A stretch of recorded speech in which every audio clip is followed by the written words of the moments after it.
Rahman this is me Muzaffar Hussain your mathematics teacher. तो आए आज हम एक्सरसाइज 1.3 डिस्कस करेंगे क्लास 10 मैथमेटिक्स।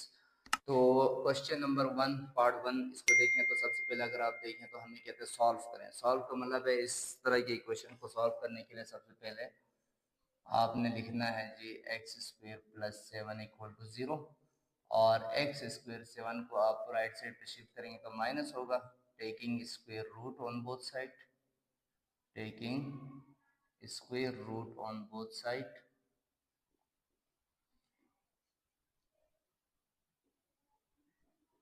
तो हमारे पास आएगा एक्स स्क्वेयर इक्वल टू -7, तो ये cancel out.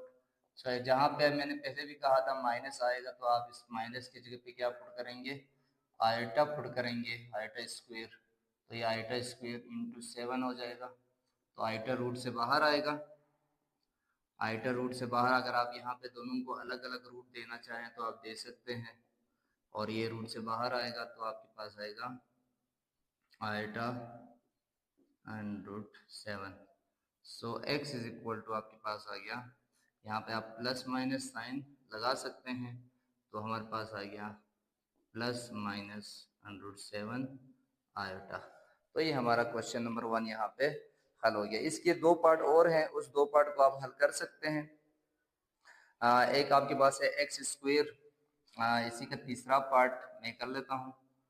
X square plus 100 equal to 0। Again वापस वही चीज़ करना है, 100 को आपने राइट साइड पे शिफ्ट करना है और दोनों तरफ आपने स्क्वेयर रूट लेना है। तो ये आपके पास बन जाएगा X, X is equal to -1 into 100।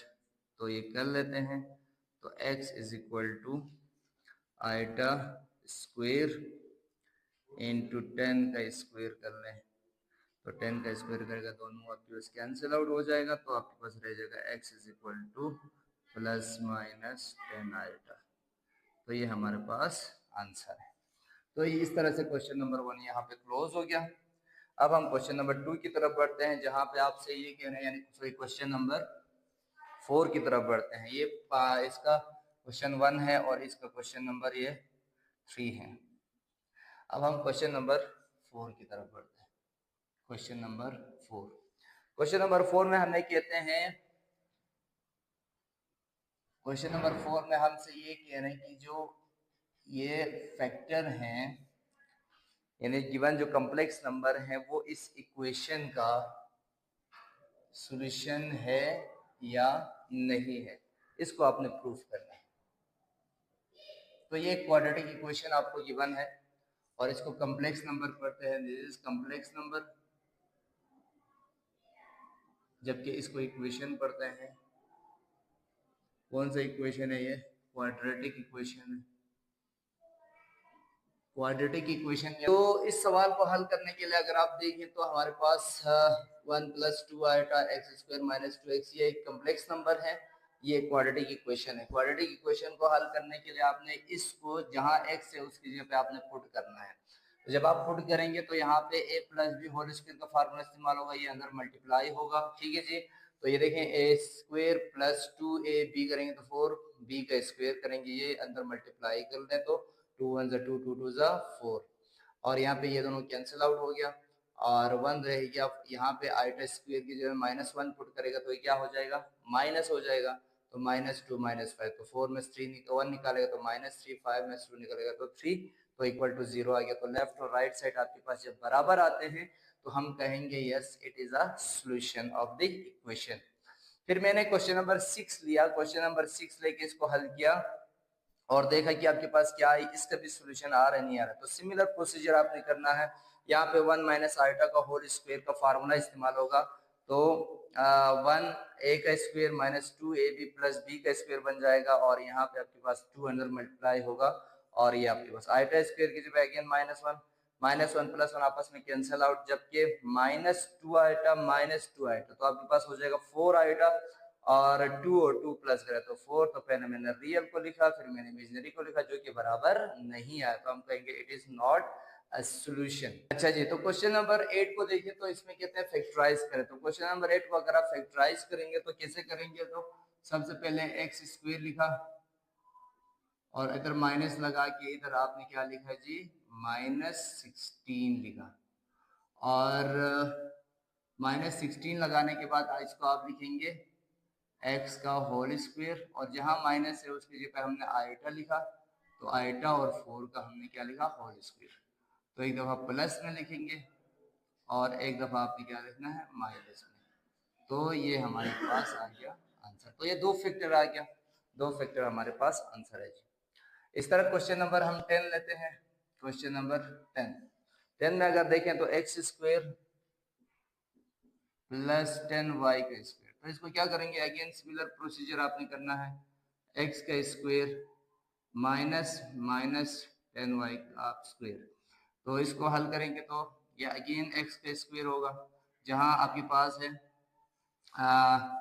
10 है आपके पास, तो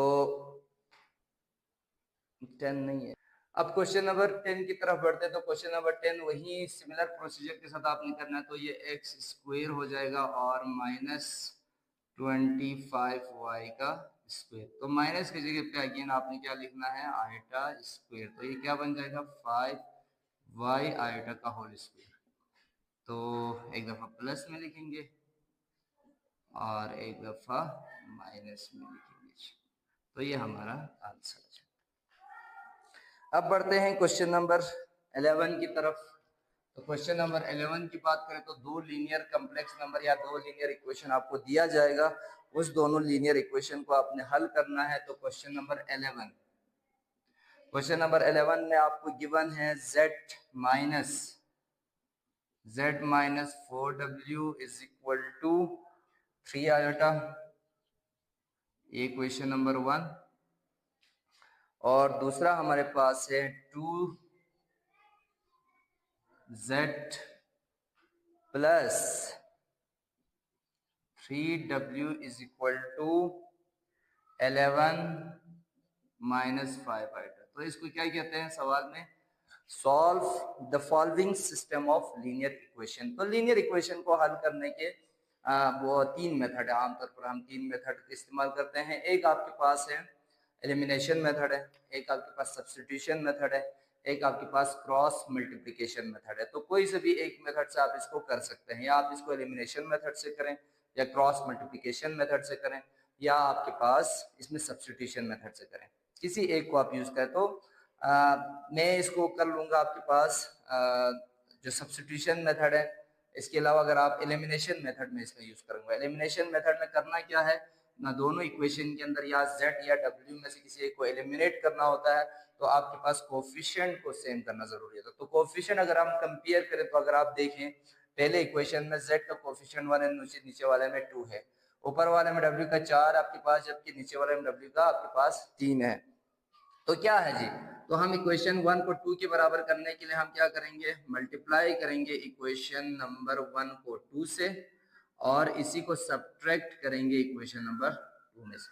तो ऊपर वाले को 2 से मल्टीप्लाई करें तो इक्वेशन नंबर 1 आपके पास बन जाएगा 2z, 2 4 जा 8 आपके पास हो जाएगा, और ये 3 दूनी 6 आइटा होगा। ठीक है जी। और नीचे अगर आप देखें तो ये ऑलरेडी 2z है और ये 3w है, इक्वल टू -5 को पहले लिखता हूँ, 11 को बाद में लिखता हूँ, क्योंकि हमें सब्ट्रैक्ट करना है। तो यहाँ पे साइन क्या होगा, चेंज हो जाएगा। ठीक है, ये दोनों आपस में क्या हो गया, कैंसिल। तो 8 और 3 दोनों के साथ माइनस है, तो 11w, और इसके साथ भी प्लस, इसके साथ भी प्लस, तो 11 आएगा, और ये -11।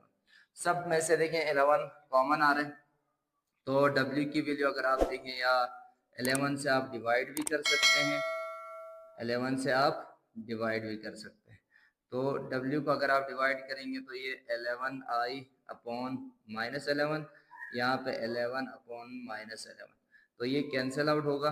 तो w is equal to minus iota रहेगा, और माइनस ये माइनस माइनस क्या हो जाएगा, +1 आपके पास आएगा। 11 कैंसिल आउट, तो आपके पास w की वैल्यू आ गया 1 माइनस आयोटा। इसको पुट कर लें किसी एक इक्वेशन के अंदर, तो put w is equal to 1 minus iota in equation number 1। Equation number 1 में पुट कर लेते हैं w की वैल्यू। तो equation number 1 becomes z -4 w की जगह पे 1 minus iota equal to 3 iota. तो ये मल्टीप्लाई करें अंदर तो ये क्या बन जाएगा z, 4 1 4 -4 आयोटा और ये बनेगा 3। तो z -4 equal to 3 iota -4 iota. So z is equal to, इसमें से इसको निकालेंगे तो क्या बन जाएगा आपके पास, 4 को दूसरी तरफ लेके जाएगा तो प्लस, इसको माइनस करेंगे तो माइनस आएगा। तो इस तरह से आपके पास w और z दोनों की वैल्यू आप फाइंड आउट कर सकते हैं।